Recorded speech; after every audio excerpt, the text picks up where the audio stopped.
दोस्तों को मेरा प्रणाम। मैं आज 8वीं कक्षा के हिंदी 4वां पाठ कौन पढ़ाना चाहता हूँ।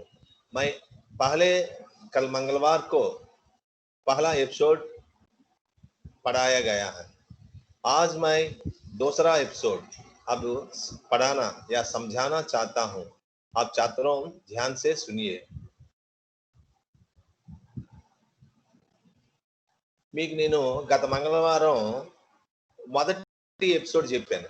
ఇప్పుడు మీకు రెండో ఎపిసోడ్ అంటే మొన్న చెప్పినటువంటి మీనింగ్స్ తర్వాత కవి పరిచయము కాకుండా మిగతావి ఇప్పుడు చెప్తున్నాను అనమాట. అవి మీరు చూడాలి.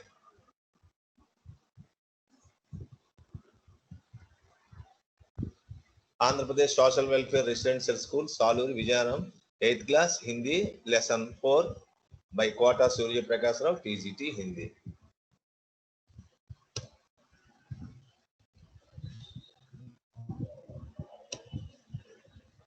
మీకు బాల్ బగీచాలో నుంచి 8వ తరగతి 4వ పాఠం మీరు ఇప్పుడు వింటారు.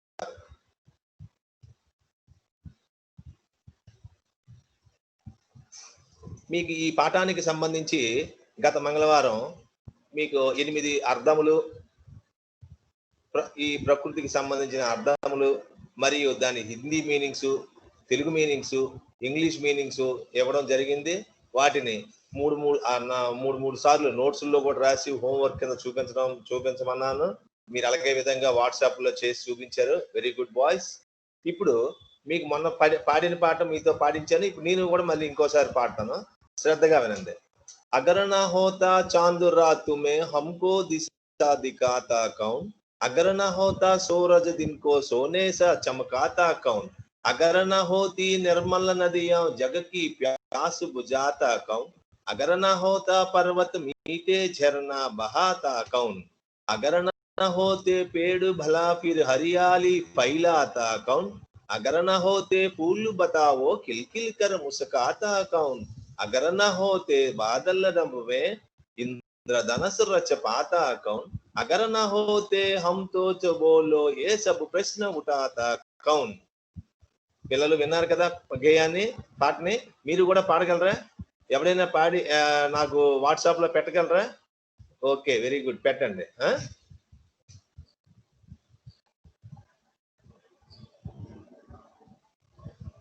అదే విధంగా పాటతో పాటు మీకు నేను కవి పరిచయాన్ని కూడా నిన్న మీకు తెలియజేయడం జరిగింది.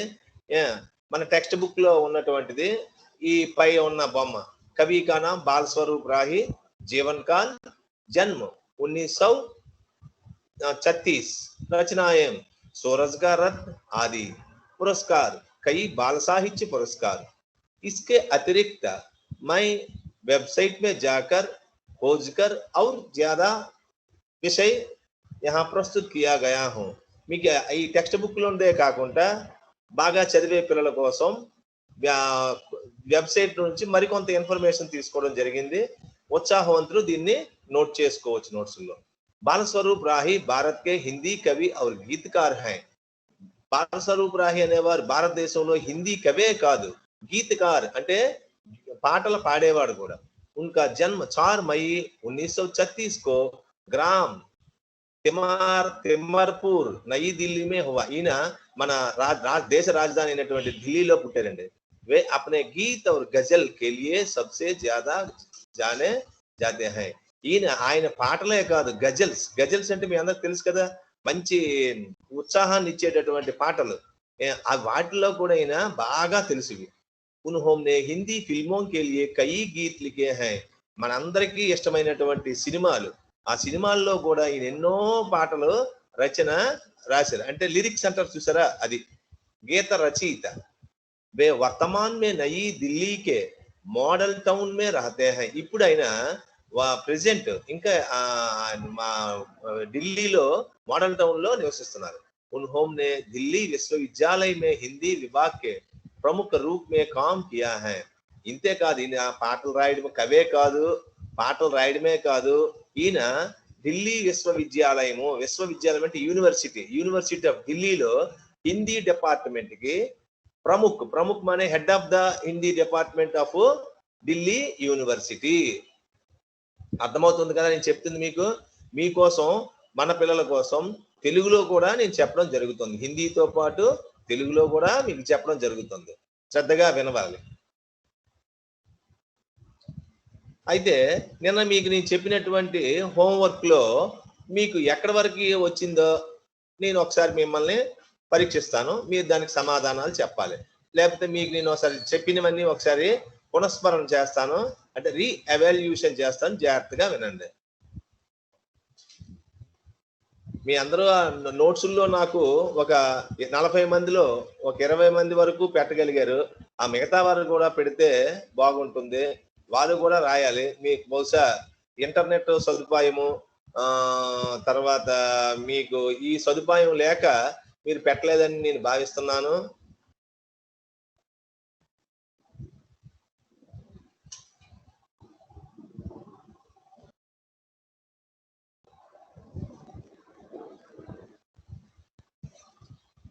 పిల్లలు, నేను నిన్న మీకు రాసినటువంటి ఈ బోర్డు మీద అన్ని చూడండి. చాంద్, మూన్, సూరజ్, సన్, నది, రివర్, పర్వత్, మౌంటైన్, పేడ్, ట్రీ, ఫూల్, ఫ్లవర్, బాదల్, క్లౌడ్స్, ఇంద్రధనస్, రెయిన్బో. ఈ 8 పదాలు మీకు నేను ఎందుకంటే అన్నిసార్లు చెప్తున్నాను, that is the most important and useful words in this lesson. మీకు చాలా ఉపయోగకరమైనటువంటి 8 పదాలు, ప్రకృతికి సంబంధించినటువంటి ఆ 8 పదాలు కూడా మీరు చాలా జాగ్రత్తగా చదివి, 1కి 3 సార్లు చెప్పాను కదా, 5 సార్లు 10 సార్లు రాసినా కూడా మంచిదే. మీరు తప్పనిసరిగా 8 పదాలు కూడా బాగా అర్థం చేసుకొని, మీకు ఇంకో విషయం, ఆ 8 పదాలు కూడా మీకు టెక్స్ట్ బుక్ లో క్వశ్చన్ మార్క్ లో ఆ 8 బొమ్మలు కూడా ఉన్నాయి. మీరు ఆ 8 బొమ్మల దగ్గర బొమ్మ చూసి మీరు పేరు రాయగలరు. ఇప్పుడు నేను మీకు మీనింగ్ చెప్పాను కదా, చాంద్ అని చంద్రుడి బొమ్మ ఉందనుకోండి, ఆ పక్కన టెక్స్ట్ బుక్ లో చాంద్ అని రాయండి, పర్లేదు. టెక్స్ట్ బుక్ మీ అందరి దగ్గర ఉంది కదా, ఆ టెక్స్ట్ బుక్ లో ఆ క్వశ్చన్ మార్క్ లో ఉంది, పాఠం 2వ పేజీలో. ఆ క్వశ్చన్ మార్క్ లో ఇప్పుడు మనం బోర్డు మీద రాసినటువంటి 8 పదాలు కూడా అందులో ఉన్నాయి ఆ బొమ్మల రూపంలో. మీరు బొమ్మలు చూసి మీకు తెలిసిన అర్థాన్ని హిందీలో అక్కడ చాంద్ అని ఉంటే చాంద్ అని రాయండి. సూరజ్ ఎక్కడ ఉందో ఆ సూరజ్ దగ్గర సూరజ్ అని రాయండి. కొండలు ఎక్కడ ఉన్నాయో కొండల దగ్గర పహాడ్ అని రాయండి. నదులు ఎక్కడ ఉన్నాయో అక్కడ నది అని రాయండి. ఇంద్రధనస్సు ఎక్కడ ఉందో ఇంద్రధనస్సు అని రాయండి. ఈ విధంగా మీకు ఆ 8 పదాలు ఇంకా బాగా వచ్చేస్తాయి అన్నమాట. మీరు రాశారు, మీరు నేను చెప్పింది విన్నారు, మీరు నోట్స్ లో రాశారు. ఇప్పుడు మీకు జస్ట్ చిన్న వర్క్ అనమాట. ఏమిటది? మీకు ఒక సృజనాత్మకత, మీలో క్రియేటివిటీ పెంచడం కోసం అక్కడ ఆ క్వశ్చన్ మార్క్ లో ఉన్నటువంటి 8 బొమ్మలు కూడా చూసి ఆ 8 బొమ్మలకి పక్కన మీరు హిందీలో పదాలు రాయాలన్నమాట. రాయగలరు కదా? Okay, very good boys. Next అదే విధంగా మీ కవి పరిచయాన్ని కూడా మీకు పెట్టానండి. కవి పరిచయం ఇదిగోండి, మీకు ఆల్రెడీ ఇక్కడ పెట్టాను, నేను ఈ ల్యాప్టాప్ లో చూపించాను. నెక్స్ట్ మీకు టెక్స్ట్ బుక్ లో కూడా స్వయంగా మీ దగ్గర ఉంది. ఇప్పుడు నేను చెప్పినటువంటి పాఠంలో టెక్స్ట్ బుక్ లో ఉన్నదానికంటే ఎక్స్ట్రాగా కొంత మ్యాటర్ ఇవ్వడం జరిగింది. మీకు ఎవరైనా ఉత్సాహం ఉంటే మీరు చూసినప్పుడు ఈ వీడియోని అందులో నుంచి నోట్ చేసుకోవాల్సిందిగా కోరుతున్నాను. అయితే ఇప్పుడు మనం నిన్న జరిగినటువంటి విషయాలు, ఇప్పుడు చెప్పబోయేటటువంటి విషయాలు చెప్పడం జరిగింది. తదుపరి మీకు ఈ కవితా పాఠం గురించి వివరణ ఇచ్చి, తరువాత దీనికి సంబంధించినటువంటి భాషాంశాలు లేకపోతే ఏవైతే ఈ పాఠం తాలూకు లక్ష్యాలు ఉన్నాయో అవి మనం ఫుల్ఫిల్ చేద్దాం. ఓకేనా? నెక్స్ట్ ఈ స్లైడ్ చూడండి. మీ అందరూ నేను చెప్పినట్టుగా మీరు తప్పనిసరిగా చేసి మంచి ఈ కోవిడ్ సమయంలో మనకి ఇంతకు మించి మరి ఇంకో ఆప్షన్ లేదు కనుక మీ అందరూ కూడా శ్రద్ధగా ఈ వీడియో పాఠాలు విని టైం వృధా చేయకుండా మేము పడుతున్నటువంటి ఈ కష్టానికి మీరు తప్పనిసరిగా మీ వంతు కృషి అందిస్తారని నేను ఆశిస్తున్నాను. నెక్స్ట్ ఇప్పుడు చూడండి ఒకసారి. इस पार्ट में 4 పద్య హై. మనకి ఇందులో 4 పద్యాలు ఉన్నాయి. ఈ 4 పద్యాల్లో మొదటి పద్యం తాలూకా భావం, పహలా జో పద్య హై, इस पद्य का अर्थ जानिए. अगर ना होता चांद रात में हमको दिशा दिखाता कौन. अगर चांद ना होता तो हमको दिशा दिखाता कौन. पुराने जमाने में अभी तो हमको बिजली है, पुराने जमाने में बिजली तो नहीं है, चांद की रोशनी से हम अपने अपने कामों को कर सकते हैं। इसीलिए अगर चांद ना होते तो हमको दिशा दिशा माने वे कौन दिखाता है? अगर ना होता सूरज, दिन को सोने सा चमकाता कौन? सूरज के लिए आप सबको मालूम है, अगर सूरज ना हो तो हम क्या हो सकते हैं? हम जिंदा भी नहीं रह सकते। सूरज सबसे महत्वपूर्ण अंश है। सूरज की किरणों से सुबह सुबह सूरज हमको उठाते हैं और सभी का हम पर रोशनी पड़कर हमें उत्तेजित करते हैं। अगर सूरज सुबह के समय में ना हो तो दिन को सोने सा, सोने माने गोल्ड బంగారం, सोने सा చమకాతా కౌన్? మరి ఒకవేళ చంద్రుడు లేకపోతే రాత్రి మనకి దారి చూపించేది ఎవరు? అదే విధంగా ఒకవేళ సూర్యుడు లేకపోతే పగటిపూట బంగారం లాంటి వెలుగుని ఇచ్చేది ఎవరు? ఈ విధంగా కవి ప్రకృతిలో ఉన్నటువంటి అద్భుతమైనటువంటి ఈ 8 అంశాల ద్వారా మనకి ఎంత ఉపయోగకరమో, మానవ జీవితం ఎంత ఆనందాన్ని పొందుతున్నారు, ఎంత సుఖాన్ని పొందుతున్నారు అనే విషయాన్ని తెలియజేశాడు. రెండో పద్యంలో अगर ना होती निर्मल नदियां जग की प्यास बुझाता कौन? अगर निर्मल नदियां ना होती तो जग का प्यास बुझाता कौन?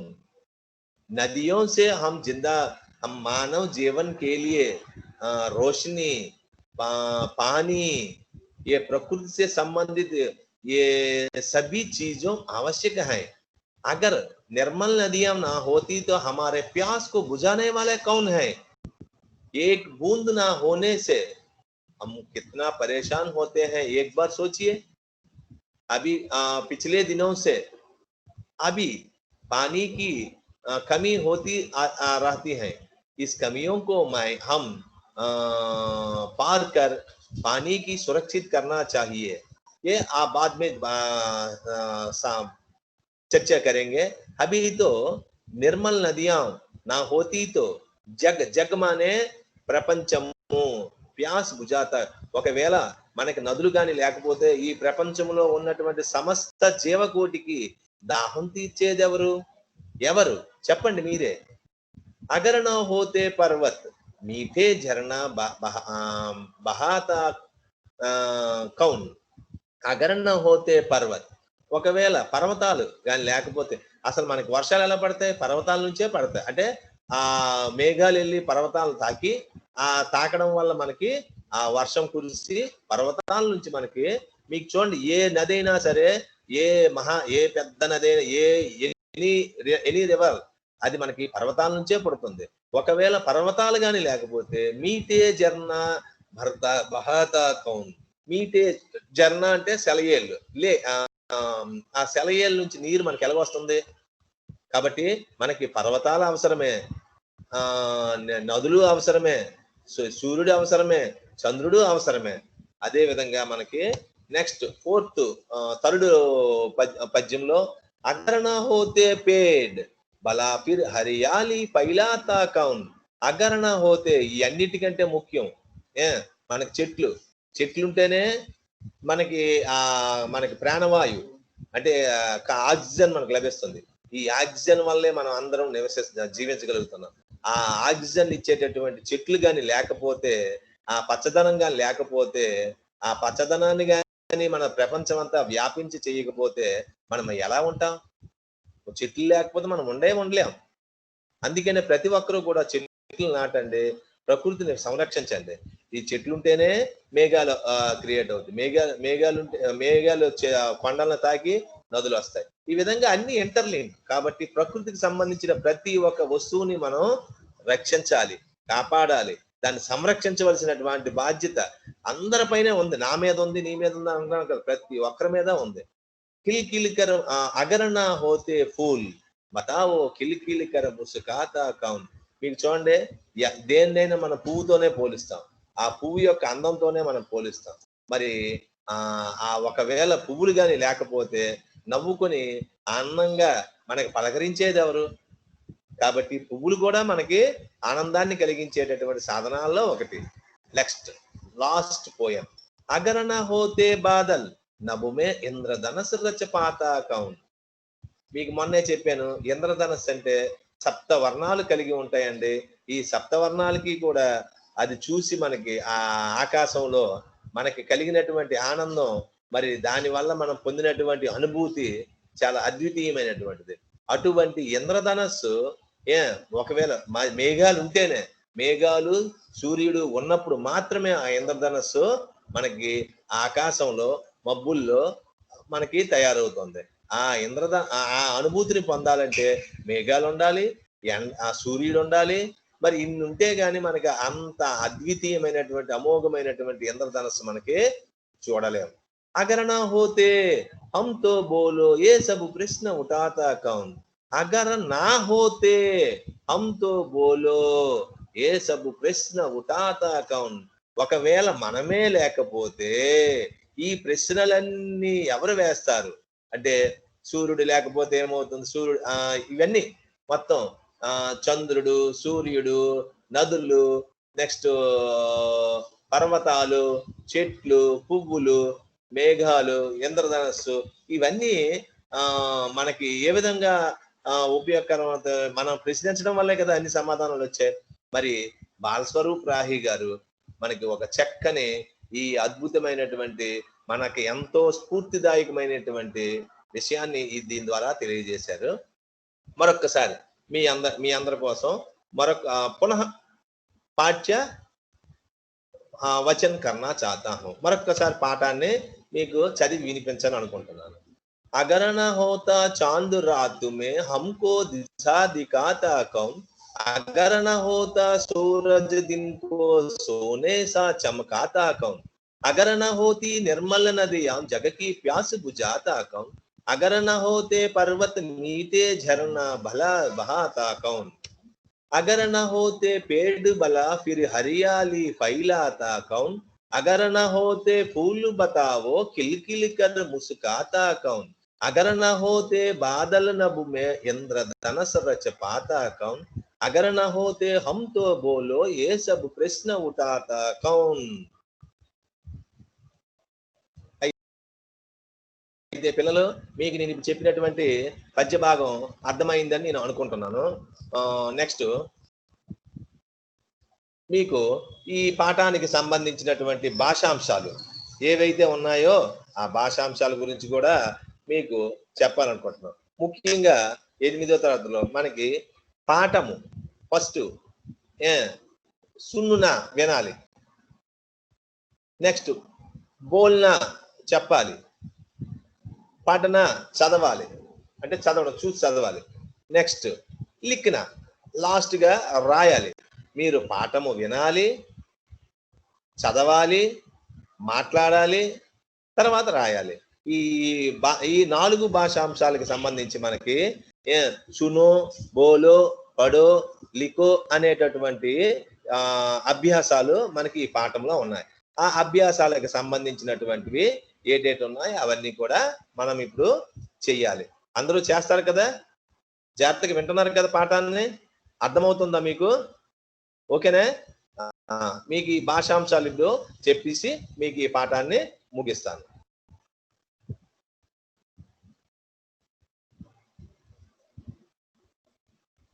పిల్లలు, మీ అందరూ కూడా ఈ సమయంలో ఎక్కడికి తిరగకండి, ఎందుకంటే బయట వాతావరణం అసలు ఏమీను బాలేదు.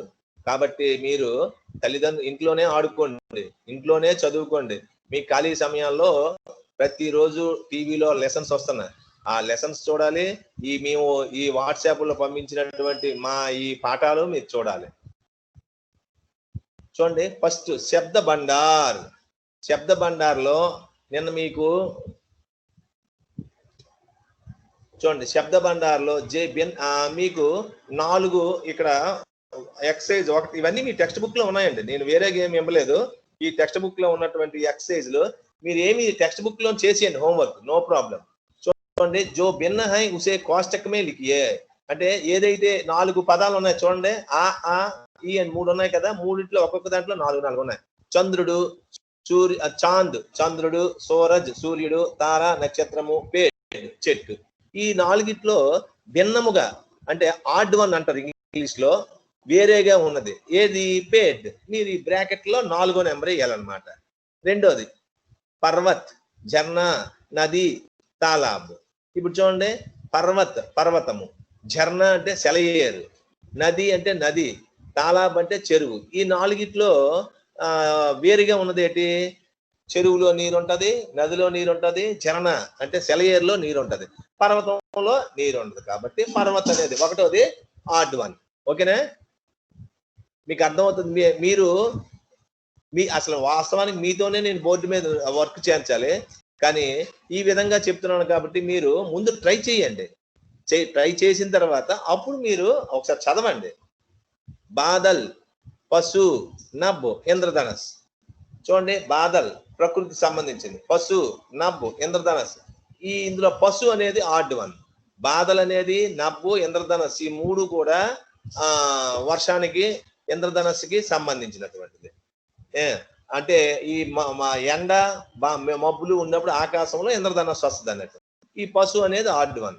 1వ క్వశ్చన్లోనేమో పేడ్ ఆడ్ వన్, 2వ క్వశ్చన్లో పర్వత ఆడ్ వన్, 3వ క్వశ్చన్లో పశు ఆడ్ వన్. ఇది శబ్ద భండార్. దీనికి సంబంధించి మీకు ఇంకొక ఈ వర్డ్, మీకు వర్డ్ నాలెడ్జ్ని డెవలప్ చేయడం కోసం, ఈ శబ్దాలని మీలో అభివృద్ధి పరచడం కోసం ఇది ఒక ఎక్సర్సైజ్ అండి. దీని ద్వారా పదాలన్నీ చదివి అర్థాలు తెలుసుకుంటారు. ఇంకొక మంచి ఎక్సర్సైజ్ దానికంటే బాగుంటది. नीचे दिए गए शब्द तालिका में सही स्थान पर लिखो.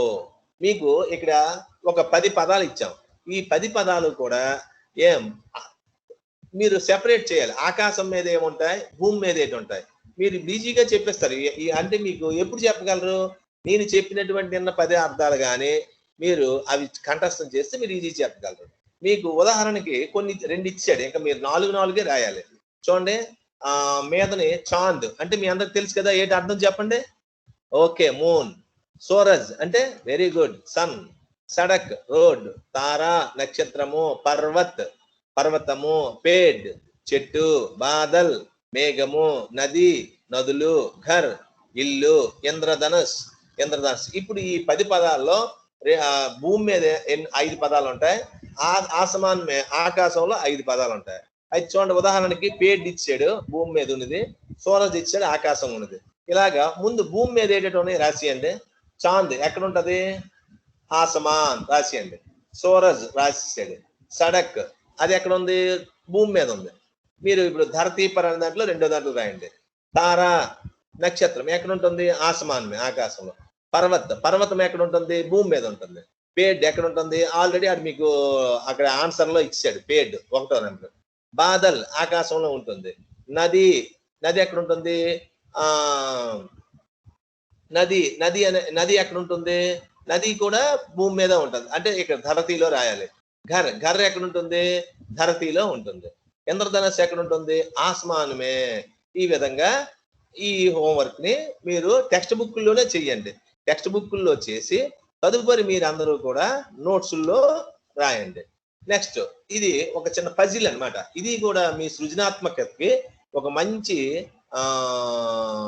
బుర్రకు పదును పెట్టేటటువంటి ఎక్సర్సైజ్. మీ అందరికీ ఇష్టమే ఇది. మీరు ఈనాడు పుస్తకాల్లో ఎక్కడెక్కడ ఆడుతుంటారు.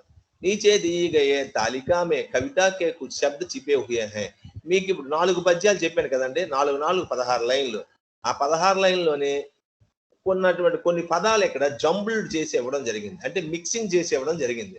మీరు ఆ పదాలని ఇక్కడ మీరు చూడండి, ఉదాహరణకి ఇక్కడ సూరజ్ అని ఇక్కడ నా బ్లాక్ బాక్స్ గీసాం.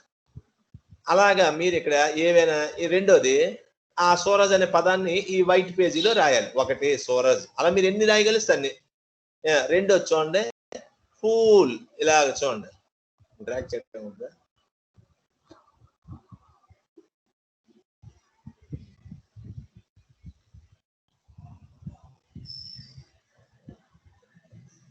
మీకు అర్థమవుతుంది చూడండి.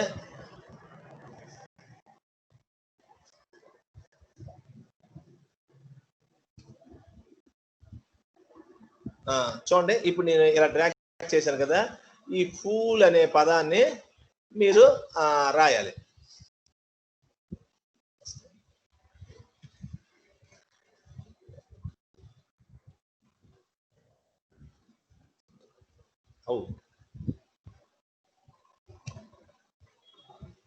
నెక్స్ట్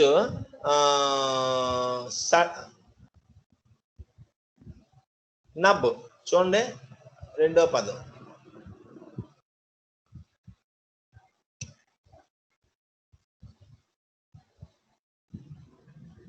మీకు అర్థమవుతుంది కదా? చూడండి, టెక్స్ట్ బుక్ లోనే ఉన్నాయి. ఈ పాఠం చదివితే మీరు ఈజీగా ఇదిగోండి చూడండి, నబ్. ఓకేనా? నెక్స్ట్ పేడ్. నెక్స్ట్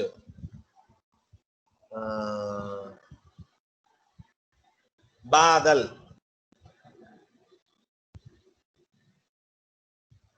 ఓకేనా? Next Soane. చూడండి, సోనే సా చమకాతా కౌన్ అని ఉంది. నెక్స్ట్ జర్నే.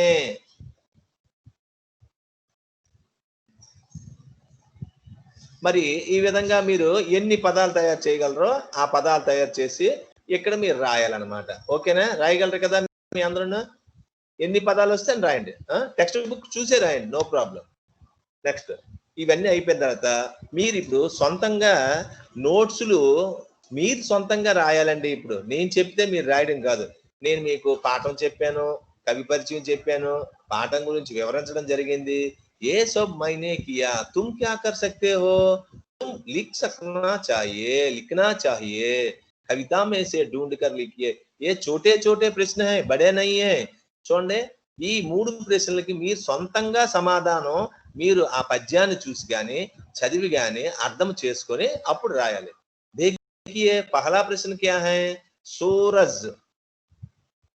देखिए पहला प्रश्न, सूरज के बारे में 2 वाक्य लिखो. आपको सूरज मालूम है ना? सूरज के बारे में 2 वाक्य लिखो. నెక్స్ట్ दूसरा प्रश्न, అంటే సూర్యుడి గురించి 2 వాక్యాలు రాయాలండి. రాయగలరు కదండి?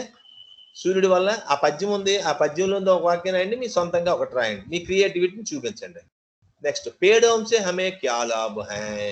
ఇది అసలు చాలా చాలా బహుత్ బహుత్ బహుత్ ముఖ్య ప్రశ్న, very very most important question. పేడోం సే హమ్ క్యా క్యా లాభ్ హై. చెట్లు వల్ల మనకు లాభం ఏమిటి? అసలు ఇది మీరు ఏ తెలుగులో కానీ, హిందీలో కానీ, ఇంగ్లీష్ లో కానీ ఎప్పుడు అడిగినా చెప్పగలిగినట్లుగా ఉండాలి. పేడోం సే హమే క్యా లాభ్ హై, దీని గురించి మీరు నాకు ఇక్కడ 2 లైన్లు చాలు. ఓకేనా? మీరు మీకు ఎలాగొస్తే అలా రాయండి, నో ప్రాబ్లం. మీరు ఏదనుకుంటుంటారో మీ మనసులో, మీ अपने मन में जो समझते हैं उनको प्रस्तुत कीजिए, कोई बात नहीं है. आप किसी तरह में लिखो, मैं उसको समझ सकूंगा और आपको सूचना भी दूंगा. पर्वत क्या करते हैं? पर्वत क्या करते हैं? పర్వతాలు ఏం చేస్తాయి?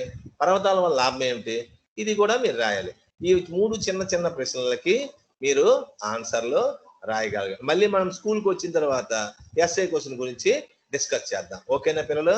మీరు రాయగలరు అనుకుంటున్నాను. 3 ప్రశ్నలకి సమాధానం నాకు రాసి నాకు మళ్ళీ మీరు ఈరోజు శుక్రవారం కదా, ఈ పాఠం అర్థం చేసుకొని 3 ప్రశ్నలకి సమాధానం చేయండి. అదే విధంగా టెక్స్ట్ బుక్ లో వర్క్లు చేయండి. తర్వాత మీకు ఒక మంచి ఇంట్రెస్టింగ్ అయినటువంటి, మీ అందరికీ ఇష్టమైనటువంటిది డ్రాయింగ్. ఆ డ్రాయింగ్ మీకు ఒక పని చెప్తాను, మీరు చేయండి. చూడండి, పరియోజన కార్య, ఇది ప్రాజెక్ట్ వర్క్ అన్నమాట. మీకు నోట్స్లు 3 నోట్స్లు ఇవ్వడం జరిగింది కదా, అందులో ఒక ప్రాజెక్ట్ నోట్స్ తీసి వైట్ పేపర్ మీద ఇంద్రధనుస్సు కా చిత్ర ఉతారో और बताओ कि हमारे जीवन में रंगों का क्या महत्व है. మీరు ఇంద్రధనుస్సు మీ అందరికి తెలుసు కదా, ఇక్కడ బొమ్మలు ఉన్నాయి, ఆ బొమ్మల్లో చూసి ఆ ఇంద్రధనుస్సుని మీరు రంగులేసి, లేదా మీకు ఒక ఇంద్రధనుస్సు చూపిస్తాను, ఆ ఇంద్రధనుస్సుని చూపించి దాన్ని చూసి మీరు ఆ ఇంద్రధనుస్సు ఇదిగోండి మీకు చూసారా ఇంద్రధనుస్సు? ఈ 7 రంగులు సప్తవర్ణాలు చూడండి, నేను చూపిస్తాను. ఎన్ని రంగులు లెక్కెట్టండి అందరూ? చూడండి, violet, first red, next dark yellow, ఇలా మొత్తం ఈ 7 రంగులు కూడా మీరు చక్కగా బొమ్మ మీ తెల్ల కాగితాల మీద, మీద రంగు పెన్సిల్స్ అందరి దగ్గర ఉన్నాయి. మీకు ప్రిన్సిపల్ గారు అందరికీ స్కెచ్ పెన్నులు, రంగు పెన్సిళ్ళు అన్ని ఇచ్చారు. వాటితో ఈ బొమ్మను వేసి మన గవర్నమెంట్ వారు సప్లై చేసినటువంటి ఆ స్కెచ్ పెన్నులతో ఆ నోట్స్ల మీద మీరు వేసి నాకు ఈ బొమ్మని కూడా మీరు చూపించాలి. మీ హోంవర్క్లన్నీ కూడా నేను స్కూల్కి వచ్చిన వెంటనే మీ నోట్స్ నేను చెక్ చేయడం జరుగుతుంది. ఎవరు ఎంత బాగా రాశారో వాళ్ళకి, బాగా రాసినటువంటి వారికి మంచి ప్రోత్సాహం కూడా ఉంటుంది. మీరు అందరూ నోట్స్ కూడా చక్కగా రాస్తారని నేను కోరుతున్నాను. Thank you. అయితే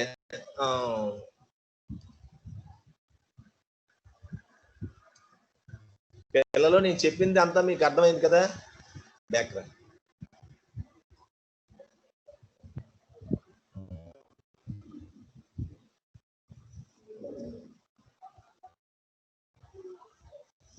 పిల్లలు, ఇప్పుడు నేను మీకు చెప్పింది అంతా విషయం అర్థమైంది కదా? ఇప్పుడు మీరు ఏం చేస్తారంటే నేను చెప్పినటువంటి ఈ లెసన్ ని జాగ్రత్తగా గమనించి ఏ డేట్ చేయాలనేది మీరు అర్థం చేసుకొని నాకు ఈ శుక్రవారం ఈరోజు కదా, నాకు ఈ రోజు అంతా అర్థం చేసుకోండి. రేపు శనివారం హోంవర్క్లు చేసి నాకు చూపించండి. మీ అందరూ కూడా ఎక్కడ టైం వేస్ట్ చేయకుండా ప్రతిరోజు స్కూల్ ఇక్కడ కూడా అదే విధంగా మీ ఇంటికాడ స్కూల్లో ఉన్నట్టుగా భావించి, మీ అమ్మా నాన్నగారే గురువుగా భావించి మీరు పాఠాన్ని రోజు మీకు ఇచ్చిన టెక్స్ట్ బుక్లు చూడాలి. మీ టెక్స్ట్ బుక్ మీకు ఇచ్చిన టెక్స్ట్ బుక్ ఉంది కదా, ఇది ప్రతిరోజు ఈ టెక్స్ట్ బుక్ లో చూడాలి.